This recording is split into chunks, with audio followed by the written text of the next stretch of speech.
Hey, what's up, everybody? It's OC. I'm starting a new playlist on my channel, and it's going to be titled Weather.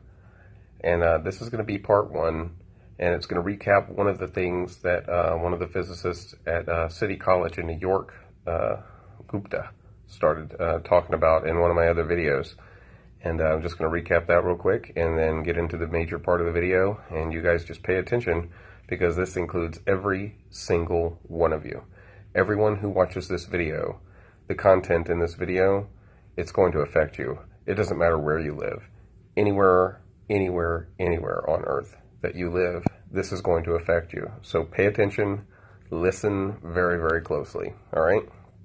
Please share this video with everyone you know. Click like and subscribe my channel if you haven't already. If you have already, please talk other people into doing so. All right? Thanks so much. Comment below what you think after you watch the video. Thanks so much. We can make a difference, but we must speak up.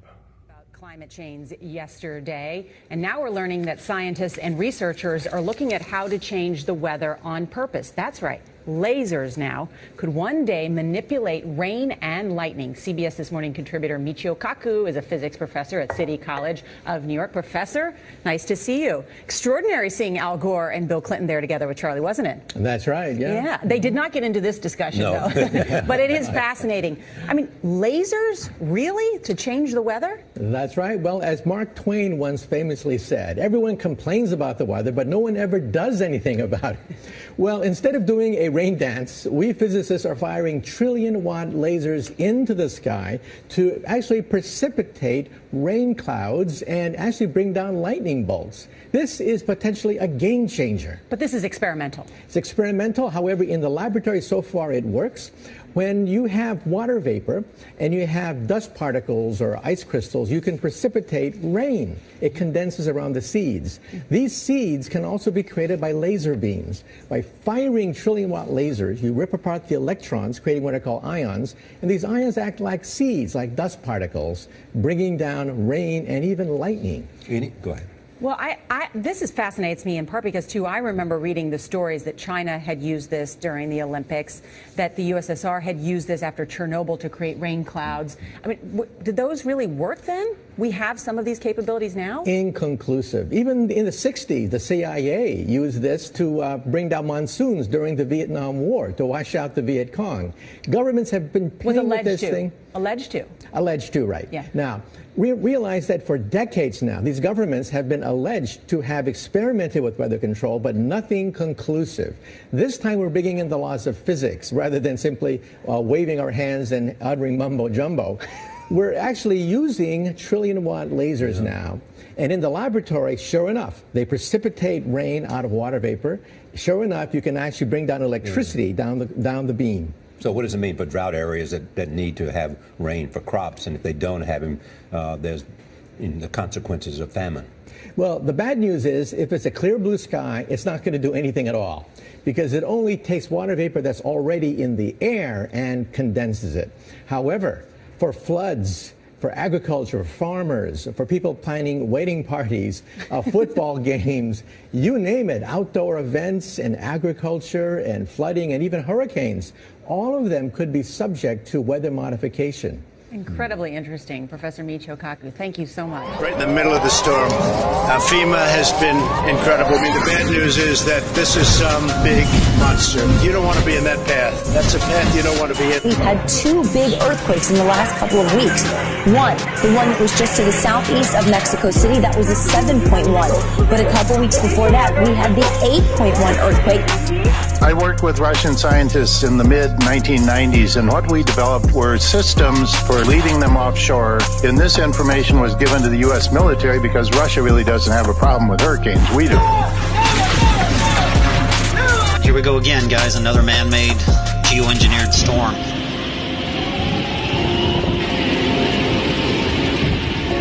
And knowing that the government, the bankers have the ability to knock these things out with their weaponry, their electromagnetic weaponry, but they're not. They're going to feed it. Barbuda, which has already been destroyed, half of the population there is homeless.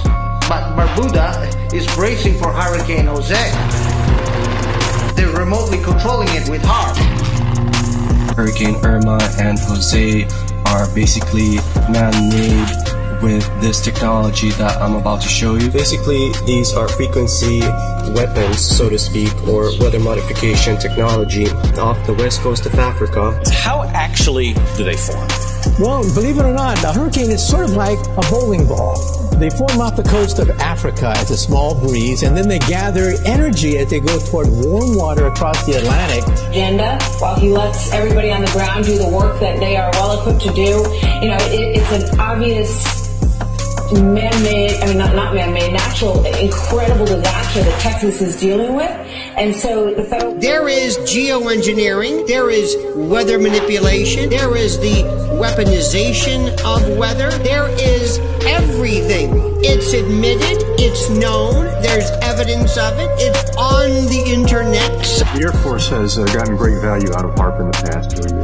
We took over from the Navy and managed it and actually did a number of experiment campaigns up there and have finished our work that we're interested in doing up there. Now we're learning that scientists and researchers are looking at how to change the weather on purpose. That's right. Lasers now manipulate rain and lightning. CBS This Morning contributor Michio Kaku is a physics professor at City College. I came across the issue of geoengineering. There's substantial evidence that these programs are going on currently, not only from the testimonies you're hearing today, but from doctors, scientists, and activists around the world. And you know what they're doing now? They have set up a checkpoint at the bottom of this bridge. This is the bridge that takes you from New Orleans over into Gretna.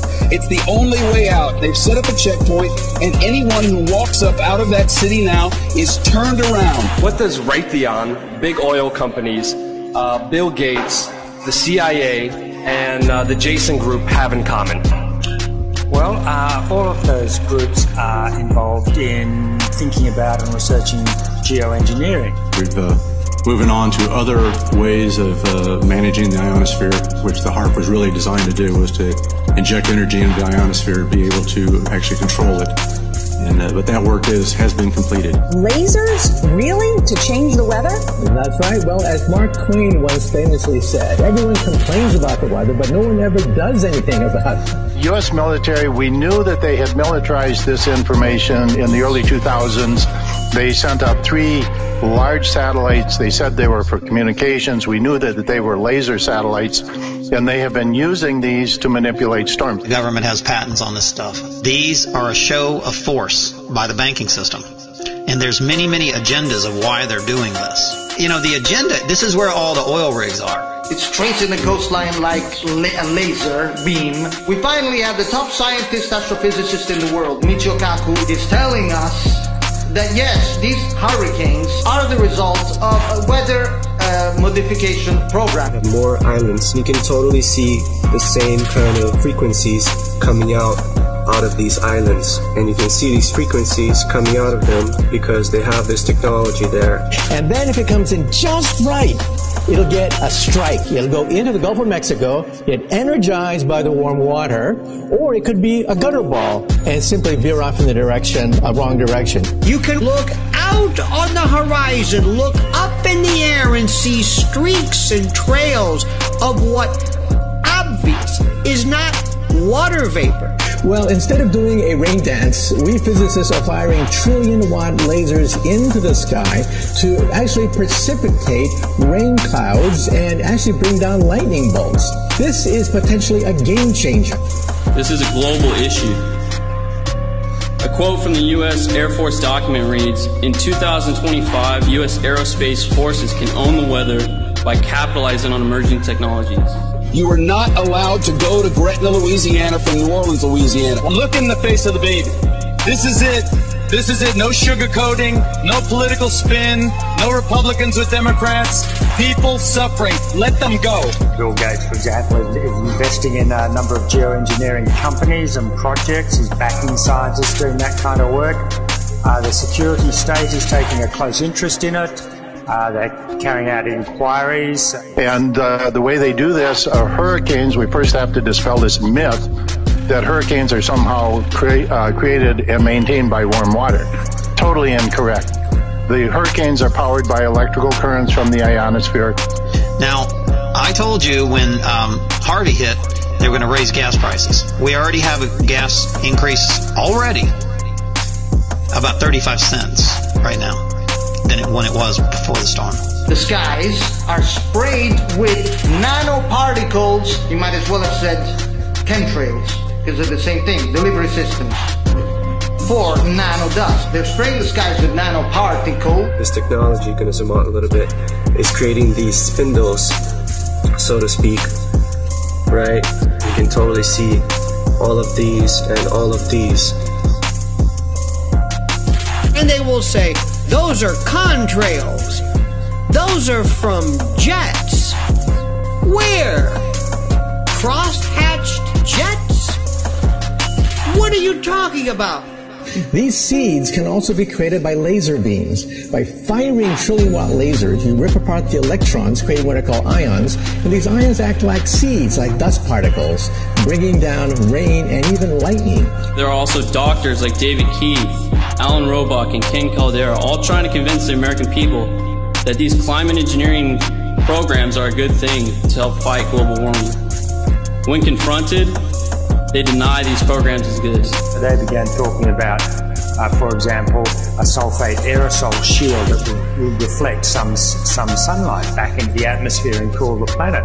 A very, it sounds like crazy science fiction, but in fact it's a very serious proposal getting a lot of work. The government issued a warning stating that because of the warm waters of the Gulf of Mexico, this hurricane season, which goes on till the end of November, could be one of the worst in memory.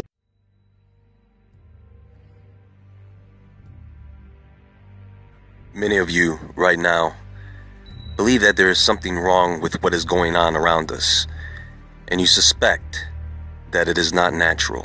You suspect foul play.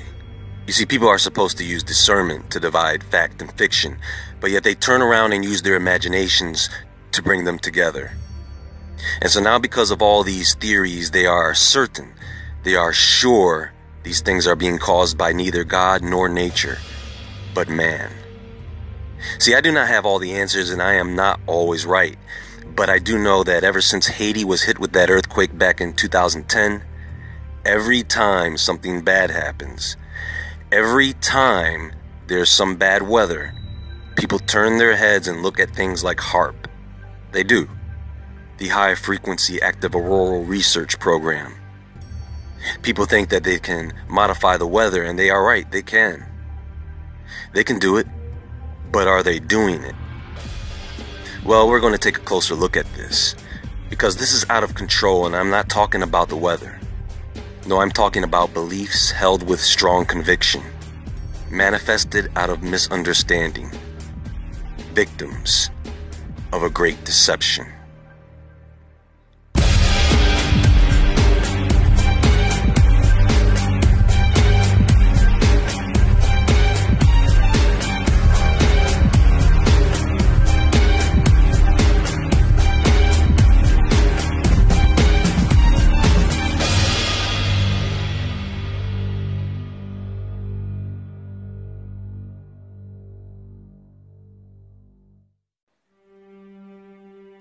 People fear what they do not understand. But when people come to a better understanding, that fear begins to disintegrate. Now, HAARP, like CERN and Frankenstein, is one of those things that probably should not have been created. Like CERN, HAARP is the result of Nikola Tesla's technology. Now, if you didn't know, Tesla was known for having visions of his designs, and it is said that those visions came from the other side. So let me take you back. In 1884, Tesla sailed to New York City, where he went to work for Thomas Edison. He offered Tesla a great deal of money to improve upon the designs of his direct current, or DC motors. And Tesla did just that. But Edison stiffed him, so Tesla quit. He then went to work for the Western Union Company, developing AC or alternating current power systems. The motors I built there, Tesla said, were exactly as I imagined them. I made no attempt to improve the design, but merely reproduced the pictures as they appeared to my vision. And the operation was always as I expected. Now, after Tesla was able to develop his Tesla coils, he wanted to work on his ideas for wireless transmission, and so he hooked up with J.P. Morgan, who would put up the money to build Wardenclyffe Tower in 1901, a giant transmission tower based on Tesla's idea of a wireless planet. As soon as completed, it would be possible for a businessman in New York to dictate instructions and have them instantly appear and type at his office in London or elsewhere. He will be able to call up from his desk and talk to any telephone subscriber on the globe without any change whatever in the existing equipment. An inexpensive instrument, not bigger than a watch, will enable its bearer to hear anywhere on sea or land, music or song, the speech of a political leader, the address of an eminent man of science, or the sermon of an eloquent clergyman, delivered in some other place, however distant. In the same manner, any picture, character, drawing, or print can be transferred from one to another place. Millions of such instruments can be operated from but one plant of this kind. Now let's fast forward to around the early 1990s. The Atlantic Richfield Company, or ARCO, an American oil company, needed to sell gas out of Alaska, and so they financed the project concept of Bernard Eastlund, an American physicist and patent author, who would create 23 U.S. patents, one of those patents being based on the work of Tesla, a 40-square-mile radio transmitter that used Alaskan natural gas to power its generators. And so the U.S. Air Force and Navy got together with the Defense Advanced Research Projects Agency, or DARPA, BAE Advanced Technologies, and the University of Alaska Fairbanks to give birth to HARP. Now that right there tells you that HARP was in fact intended for military defense and research purposes. They wanted to develop advanced defense and weapons technologies. That's just what the military does. That's what they are supposed to do. Make weapons, protect the borders. But even before HARP's completion in 1994, and after, they have been under pressure from environmentalist and conservation organizations from every angle, with concerns about the safety of the program. Because back then and even now, the scientists there have admitted that they do not fully understand the consequences to using such technology. And so their logic was, well, if we want to find out the impact this will have on the planet, we are going to need to experiment on the planet. Now, HARP, of course, is just the name of the program. The machine that everyone is familiar with is known as the IRI, the Ionospheric Research Instrument, which is detailed in HARP's environmental impact statement. An excerpt of this can be easily found on the University of Alaska Fairbanks Geophysical Institute website. The IRI consists of 180 cross-dipole antennas, arranged in a grid pattern of 12 rows and 15 columns, with all the low-frequency antennas stacked above all the high-frequency antennas. Each antenna is supported by a 66-foot mast mounted on a 4-foot steel base, with a distance of 80 feet between each antenna. The entire IRI antenna field, including the perimeter fencing, occupies 35 acres of land. Now, the low-frequency antennas transmits 3.2 megawatts of energy in a frequency range of 2.8 to 7.6 megahertz. The high-frequency antennas also transmit 3.2 megawatts of energy, but in a frequency range of 7.3 to 10 megahertz.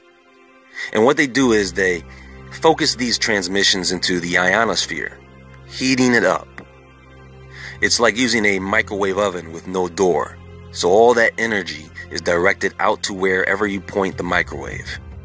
At the same time, they can use the high concentration of ions and free electrons in the ionosphere to reflect radio waves. So what happens is They create these virtual reflectors or mirrors in the ionosphere to basically send these transmissions to anywhere on the planet. When they do this, it gives them several capabilities. They can take these radio waves, aim them at the ground, and then read the frequencies that bounce back, a kind of ultrasound. It can tell them what elements are in the ground as well as if there are any tunnels or hidden missile silos. Ground-penetrating radar that can see animals, birds, and groups of insects even. They can use the charging of the ionosphere to act as a global shield. And the idea is, if a missile were launched and it entered the section of the ionosphere that was charged, the intensity of the energy would cause the missile to explode midair. They can even detect stealth aircraft, that which of course is not visible by normal radar, but by HAARP technology. Pretty cool, right?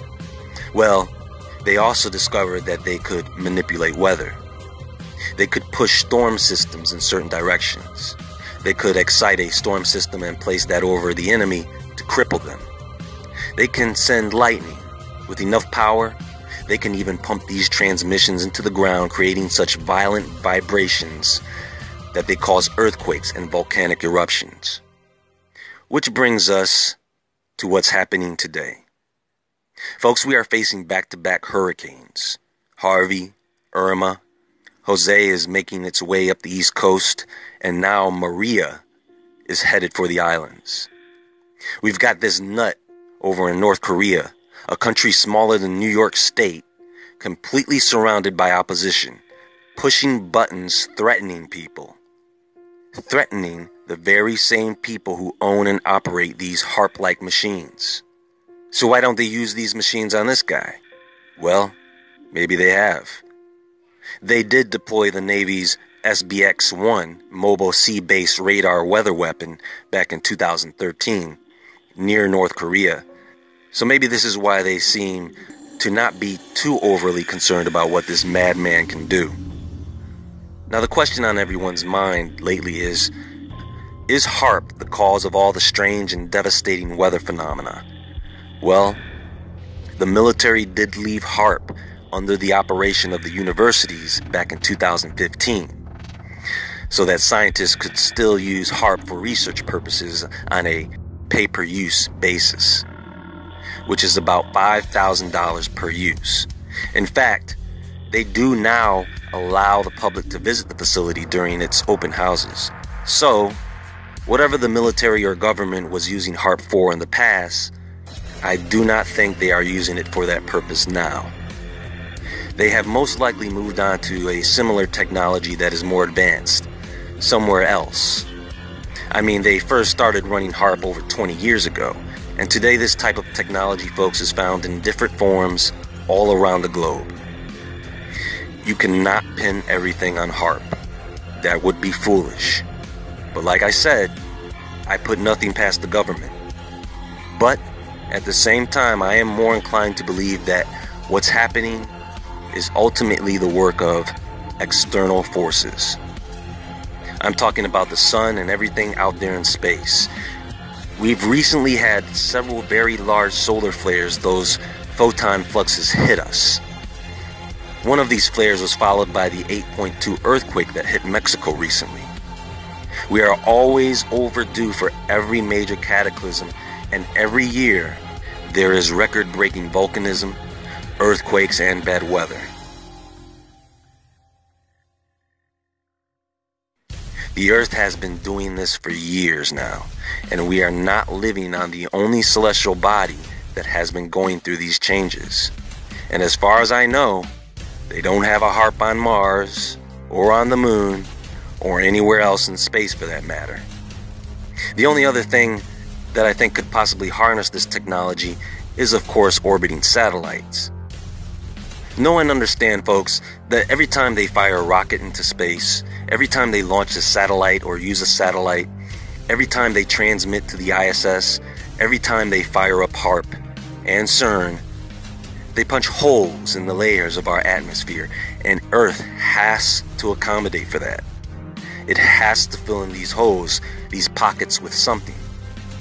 So yes, human beings and madmen are part of the problem, but I do not think that they are all of the problem. You see, there are many God-fearing people who do not believe that God is at all responsible for what's happening, and they do not believe he would send a hurricane to ruin lives.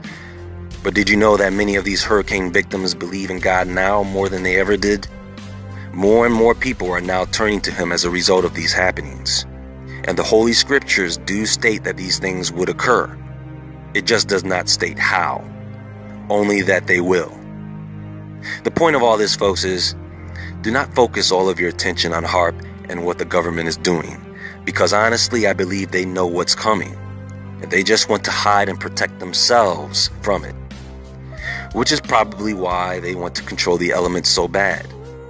And so they are willing to allow everyone to worry about HAARP while the real threat is closing in on them. So, when I see everyone looking in one direction, folks, I tend to turn in the other direction to see what's coming from behind.